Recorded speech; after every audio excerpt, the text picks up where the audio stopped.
My brain froze. Your Majesty, did I do something wrong? Her expression softened. Not something I'd ever seen from her before. No. You've done something very right. That didn't help my panic. We were inside her private chamber. Vaulted ceilings, crystalline data pillars, a levitating royal sigil casting soft gold light. The room smelled faintly of metallic blossoms, a Zelvarian flower known to be mildly intoxicating. The queen walked to a control pedestal and placed both hands on it. A lattice of golden holographic runes flickered to life around us. And then I felt the shift. A containment field. We were sealed inside a private quantum ward that prevented scanning, spying, recording, or intrusion from military council members. This wasn't a meeting. This was a secret. Elias, she said, turning slowly toward me. You have repaired 3 systems this week that only master engineers of my species could handle. Oh. Thank you. I reviewed the logs, she continued, approaching closer. You used unconventional methods. Creative solutions. Risky but effective. I swallowed. Human engineering improvisation. I know. She stopped right in front of me, lifting her chin slightly. And you did it all without asking for reward. Without boasting. Without hesitation. Her amber eyes burned like twin stars. Such loyalty is rare, she said. I rubbed the back of my neck. I'm just doing my job. No, she corrected sharply. You saved this ship. My ship. Before I could reply, she stepped even closer. So close I felt the heat radiating off her armor. Which is why, she said slowly, I must show you what very few have seen. She tapped a sequence of runes. The floor beneath us shifted. A circular platform lit up. A hidden stairway opened beneath it. My true chamber, she said. Follow me. And so we descended into secrets the Dominion never intended for human eyes. Middle, the conspiracy below. The chamber below was nothing like the elegant rooms above. This place was raw, stone walls, ancient metal, strange glowing crystalline conduits carved with runes. It felt older than the ship. Much older. What is this? I whispered. A relic, she said. From before my empire, before even my ancestors understood starflight. She walked to a central monolith, a towering obelisk pulsing faintly with blue light. This, she said, contains the Dominion's heart. I blinked. A power core? A prophecy. That was not what I expected. She activated the monolith. Symbols spiraled upward like floating galaxies. A holographic figure materialized, a Zelvarian warrior queen-clad in ancient ceremonial armor. The first empress, Arastra said quietly. And she left behind a warning. The hologram spoke in the Zelvarian tongue, voice echoing.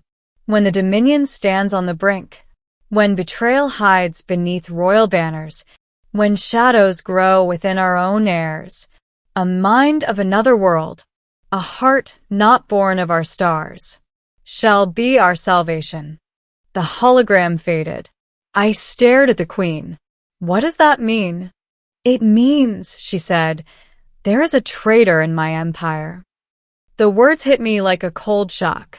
And, she continued, my advisors believe I am the traitor. What? Why?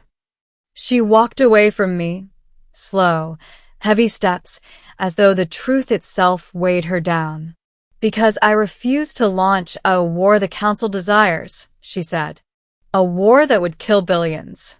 A war against your people. My chest tightened. The Terran Coalition?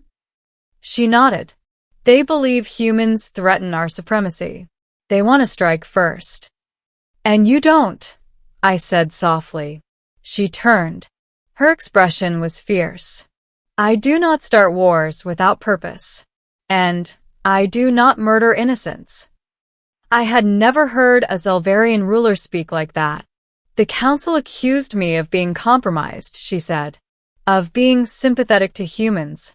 And when systems began malfunctioning, sabotage, planted by them, they used it as proof that I am unfit to rule.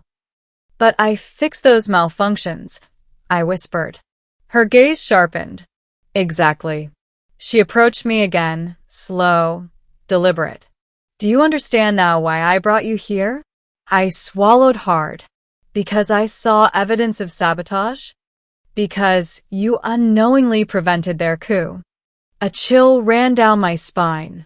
If they learn that, she added, you will be the first they eliminate.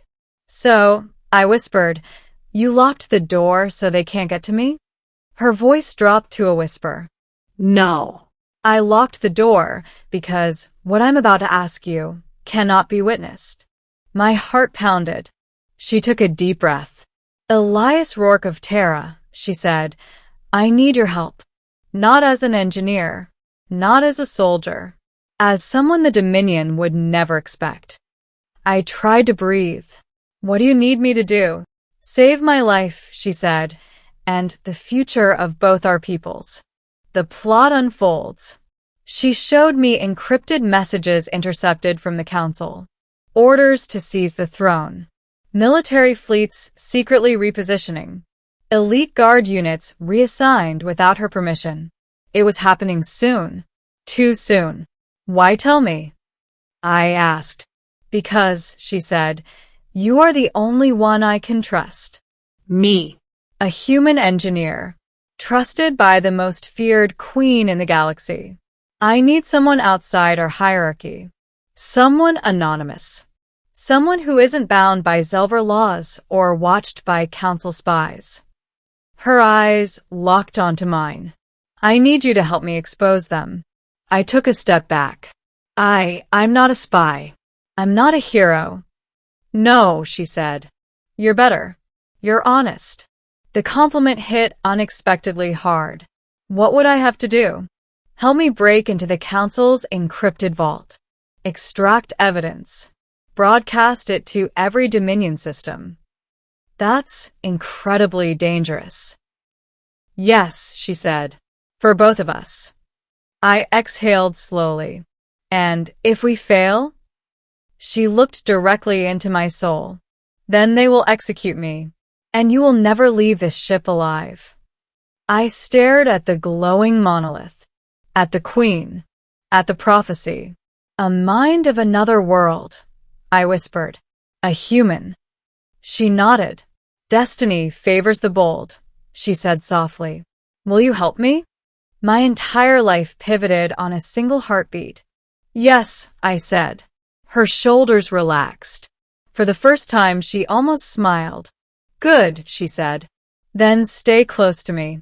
From this moment on, your life is mine to protect. The coup, we climbed back to the upper deck, only to hear blaring alarms. The coup had begun. Council loyalists stormed the corridors. Ships outside repositioned in attack formation. The entire flagship shook as systems were overridden. The Queen grabbed my wrist. This way. We ran down side halls, ducking under collapsing bulkheads. Guards loyal to her met us, but were overwhelmed by waves of armored council soldiers. At the command deck, the Queen unleashed her full power, energy crackling across her arms as she cut down attackers with terrifying precision. Elias, she shouted. The vault is beneath the dais. I sprinted to the console, sliding under incoming fire. I bypassed locks, rerouted power, and cracked the quantum gate with a brute force algorithm humans used for museum excavation systems. Crude but effective. Got it. The vault opened. Inside were data cubes glowing with stored secrets, messages, financial transfers, fleet movements. Proof. Arastra seized them, but a blast shook the room. The council's high commander entered, massive and armored. Traitor Queen, he snarled. You will kneel before your empire. Arastra stepped protectively in front of me. Over my dead body. That, he growled, can be arranged. The battle that followed was the most intense moment of my life. Energy blades clashed. Shockwaves tore through consoles. Alarms screamed. But in the end, the Queen stood victorious. The commander fell, defeated. She turned to me, breathing hard. Broadcast it. I slammed the data cubes into the comm grid. A surge of light filled the deck. The evidence transmitted. Across the entire Dominion, there was no turning back. Ending. You can't leave. Yet the coup collapsed within minutes.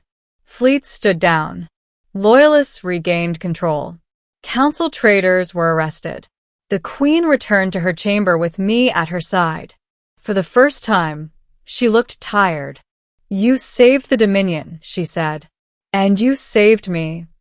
I rubbed my hands nervously. So, can I go now? She stepped closer, very close. No, she whispered.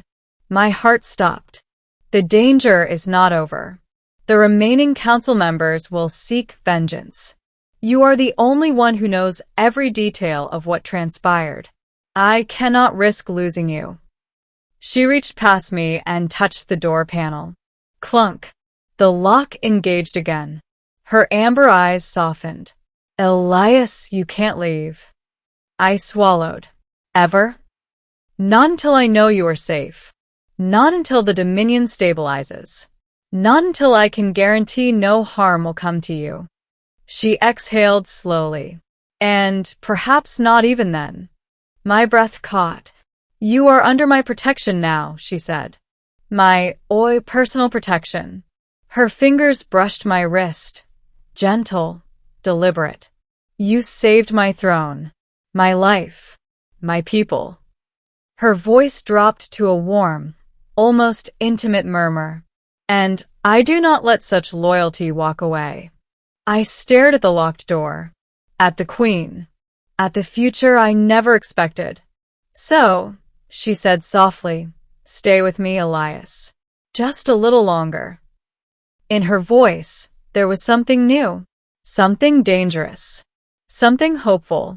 And somehow, I didn't mind the door being locked anymore. Not at all. The end.